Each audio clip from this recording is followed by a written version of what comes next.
سنہری قلم۔ اقرا کے ماموں کراچی سے آئے تو اس کے لیے ایک سنہری قلم بھی لے کر آئے۔ قلم بہت خوبصورت تھا، اقرا کو بہت پسند آیا۔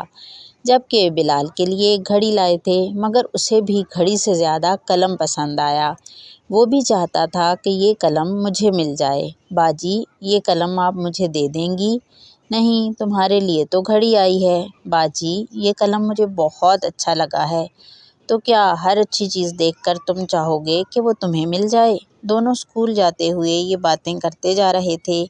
اقرا کو معلوم تھا کہ بلال پڑھنے لکھنے کا بہت شوقین ہے اور اسے اچھے سے اچھے قلم جمع کرنا بہت پسند ہے۔ اسی بنا پر بلال، جو کہ 5ویں جماعت کا طالب علم تھا، اس کی لکھائی پورے اسکول میں سب سے اچھی تھی۔ اگر اسے قلم دے دیا جاتا تو وہ اس کا حق ادا کرتا، مگر قلم اقرا کو بھی بہت پسند تھا۔ وہ ہرگز اسے دینے کے لیے تیار نہ تھی۔ اقرا تعلیمی کتابوں کے علاوہ رسائل بھی بڑے شوق سے پڑھتی تھی۔ اس نے گزشتہ سال نحو میں بورڈ کے امتحان میں اول پوزیشن بھی حاصل کی تھی۔ وہ بھی مطالعے کی بہت شوقین تھی۔ گویا اس کا پسندیدہ مشغلہ پڑھنا ہی تھا۔ پڑھنا اور لکھنا دونوں بہن بھائی میں جمع تھا۔ اقرا نے رسالہ اٹھایا اور پڑھنا شروع کیا۔ اچانک اس کی نظریں ایک واقعے پر جم گئیں۔ ایک صحابی روزہ پر روزہ رکھتے تھے۔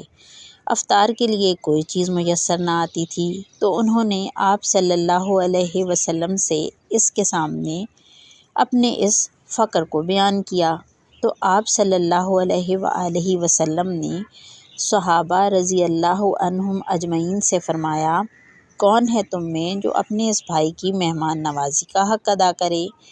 تو ایک صحابی حضرت ثابت رضی اللہ عنہ نے عرض کیا، اے اللہ کے رسول صلی اللہ علیہ وسلم، میں ان کی مہمان نوازی کا حق ادا کروں گا۔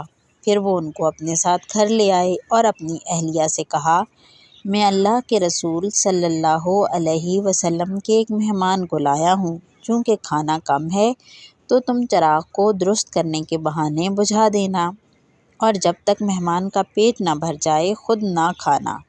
چنانچہ انہوں نے ایسا ہی کیا، ساتھ ایسے بیٹھے رہے جیسے کھا رہے ہوں، مگر کھایا نہیں۔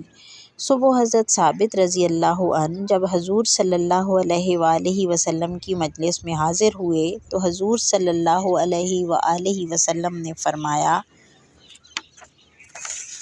رات کا تمہارا اپنے مہمان کے ساتھ برتاؤ اللہ تعالیٰ کو بہت پسند آیا، کیونکہ اس طرح کرنے پر اللہ تعالیٰ نے آیت نازل فرمائی جس کا ترجمہ یہ ہے، اور ان کو اپنے آپ پر ترجیح دیتے ہیں چاہے ان پر تنگ دستی کی حالت گزر رہی ہو۔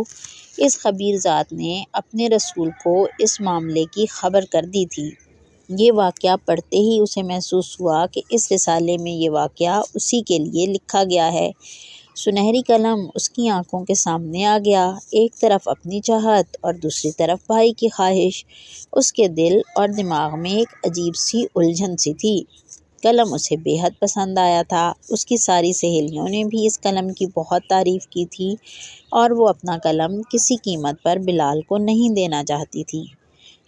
اس خبیر کو تو خبر ہوگی جب میں اپنی خواہش کو بھائی کی خواہش پر قربان کر دوں گی، کیا معلوم یہی بات میری علمی ترقی کا ذریعہ بن جائے، وہ اپنے آپ سے کہنے لگی۔